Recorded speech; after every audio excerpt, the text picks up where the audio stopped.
আউযু বিল্লাহি মিনাশ শাইতানির রাজিম। বিসমিল্লাহির রহমানির রহিম। কুল্লু নাফসিন যায়কাতুল মাউত।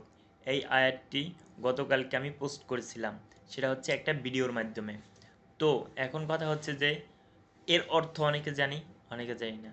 তো সাধারণভাবে সংক্ষিপ্তভাবে অর্থটা বলতেছি। কুল্লু নাফসিন যায়কাতুল মাউত, প্রত্যেক প্রাণী মৃত্যুশীল মানে মরণশীল। তো আমাদের সবারই সকলের মৃত্যুর স্বাদ গ্রহণ করতে হবে। সে যার যেখানে মৃত্যু লেখা আছে তার সেখানে মৃত্যুবরণ করতেই হবে।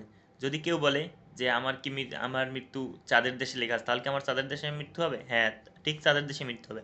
যদি কেউ বলে যে সূর্যে কি আমার মৃত্যু লেখা আছে, তাহলে কি আমার সূর্যে মৃত্যু হবে? হ্যাঁ, মৃত্যু হবে। ছোট্ট একটি ঘটনা বলি।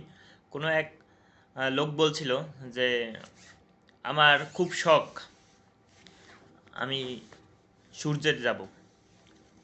ও আচ্ছা, ঠিক আছে, সূর্যে যাবা, ঠিক আছে, তাহলে সূর্যে তোমাকে পাঠানো হলো। কিন্তু উনি সূর্যে গেল, ঠিক ওনার সূর্যে ওখানেই মৃত্যু হলো। এর মানে এটাই যে ওনার মৃত্যু ওখানে নির্ধারিত ছিল, আর ঠিক ওখানে মৃত্যু হলো। সেটা কিভাবে? উনি কিন্তু গেছে সুস্থ হিসাবে, সব কিছু ঠিক আছে, কিন্তু ওনাদের ওখানে মৃত্যুর লেখা ছিল বিদায় ওখানে তার মৃত্যু। অতএব মৃত্যুকে সর্বসময় স্মরণ করতে হবে।